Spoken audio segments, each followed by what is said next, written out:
Hi, my name is Caleigh, and I'm currently a student in Chinese 208, which is Honors Chinese Calligraphy, and this is my final project, which is an overview of Chinese calligraphy. How did Chinese calligraphy was shown on oracle bones, which are known as animal bones and turtle shells. The oldest date back to the use of Chinese calligraphy was the Shang Dynasty, which was from 1600 to 1100 BCE. When they used the oracle bones to do the calligraphy, it lacked most of the quality, difficult to make the straight lines and the thickness of the strokes and things like that. So that's one way that calligraphy has evolved since then. And since the oracle bones, what they use now are brush, ink, paper, and inkstone, which their use emerged in the Han Dynasty. The brush, ink, paper, and calligraphy. The brush became widespread in the Han Dynasty. It's made with rabbit hair, weasel hair, or goat hair. There are different kinds of hair for the outside of the bristles and the inside of the bristles. The handle of the brush is usually made of bamboo or wood and in order to make the calligraphy and the different thicknesses and things like that. And as you can see in this picture, there are all different kinds of brushes. There are some even thicker than this and some even smaller than this, but these are about the normal size of the brushes. How to hold a calligraphy brush is really important when doing. You can see an example of how to hold it. You pick up your brush and you hold it vertically. On one side of the brush, you put your thumb. On the other side of the brush, you put your index finger and your middle finger, and you place them in between your thumb. Then with your ring finger and your pinky finger, you put them behind the brush. It's extremely important to hold the brush completely vertically while doing calligraphy. Another important thing about writing calligraphy is your posture. You want to be sure you're sitting up straight and you have your feet flat on the floor. And you have one hand, you can either have one hand on the table holding your pillow while writing. For other scripts, that's mostly for regular script, but for cursive script, you will want to stand so that the expression you want to show in your piece comes out.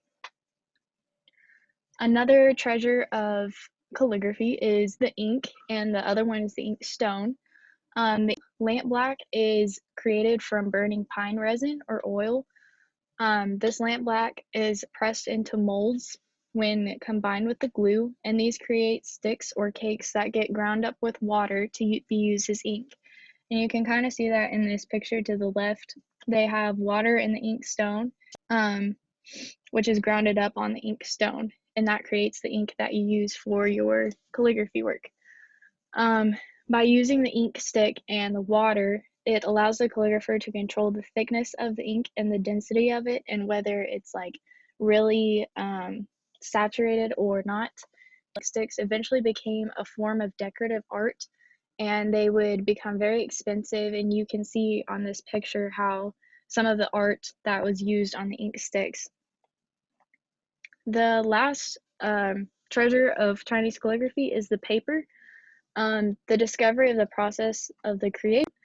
Usually to make the paper, you use mulberry, hemp, or bamboo, and you use like the threads from there. It's an inexpensive alternative to silk. It's also called Juan paper. Something unique about the paper that we use for calligraphy is the great strength that holds pretty well, better than normal paper. And other examples of ways it can survive other conditions that other paper cannot is it can survive mold, corrosion, moth, and crease. Here are some examples of strokes. Strokes we learned in class. Some of the different kinds we learned were dots, which can be seen through this one. There are hooks, which is seen in this one. Horizontal lines, vertical lines, goose tail, which is kind of like that one or that one, and the reverse tip, which is, some of these are used in other scripts more than others. For example, the reverse tip is used in clerical script more than the regular script, and you can see that to make the strokes, there are a lot of different like directions you have to take the brush and move it in. For example, in this one, you start out and you're reversing the tip, and then at the end, you circle back around and fold it back into the line to give it a kind of thickness on both ends, but a thinness in the middle. So for calligraphy work examples, this is one of my pieces. This was the very first piece we all did: sun, moon, mountain, and river. And then on the left, you can see my name. Since this was the first piece, it's clearly not the best, and it was my first try. So some of the praises about it, oh, and it's regular script because that was the first one that we learned how to use it. Some of the praises of this is we were able to space them out. All the characters are relatively the same size that they need to be. The name is smaller than the piece, which is important for it to stand out or to not stand out. And there's variation in the stroke thickness. There were a lot of critiques for this one. It was not as sharp as it could have been. At that point, I remember I was still learning how to do that correctly. So that was a struggle. You can tell in this character, there was lots of pooling of the ink because I kept my brush down too long. And you can also see that in the first character of my name, which is barely readable because of piece of work. I learned how to fix that, and it slowly got better throughout the semester. Both characters of my name are kind of different lengths and widths, which they need to be around the same size. And I also learned that I need bigger margins on the left and the right in order to all the things like that. The person that I decided to critique was Corey Willis's work. This is one of her pieces. This was the third piece we completed in the class. The meaning of these characters is this one is fragrant, this one is farther, this one is more, and this one is Chinese name.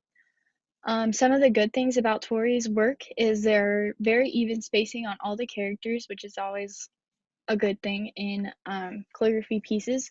The hook on the pure character is very sharp, and you can tell that she put a lot of work into it. The accuracy about all the strokes it needed and where they needed to be, and the dots on all of her characters are also well done. Some of the critiques is there could be a more dramatic goose tail on the more character just to make it even more expressive. The date and the name could be a little bit smaller calligraphy piece to stand out more, and there could have been a little bit more variation in the stroke thickness in some of the characters.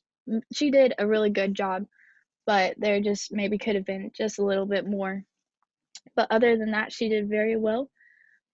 And these are my references.